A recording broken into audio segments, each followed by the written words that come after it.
आज हूँ भाई मैंने बकरी ईद रिसेंटली समझते न्यूज गुरा सब शुणी थे कि माने कोलकातार जो है जो हिंदू मैंने आसिक रोड पर प्रोटेस्ट कले कि माने आमर गाई गुरा बिक्री हो पाने आम सब रखिलु कौन पे बकरी ईद मुस्लिम मान को बिकबू आ से काटिकी खाइबे माने तुमको शरम ना टे नाकू माने तुम निजर गो माता को निजर माता को जो माता तुम माने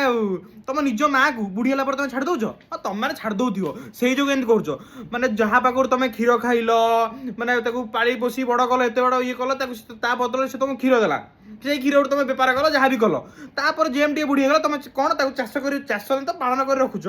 ताकू मैंने बिकियो बोली बकरी ईद मुस्लिम मैंने काटियो आ मुस्लिम मैंने कहते कि जो तुम एत असुविधा हो तुम मैंने कौन गाई को आम राष्ट्रीय पशु हिसाब से मान्यता दि जाऊ तुमको शरम लगुनि टे तुम मैंने पैसा किसी भी मैंने पछौ न आ गोटे कथा जो कहूच आमर आम बीफ खा माने आम गाई खाऊन आम बीफ खाऊ बुफालो खाऊ महिषी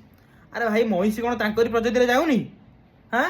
महिषीटा गोटे मैंने पूरा अलग से गाई महिषी तुम महिषी ना कहीकि दुनिया गाई काटिकी बिकी दौच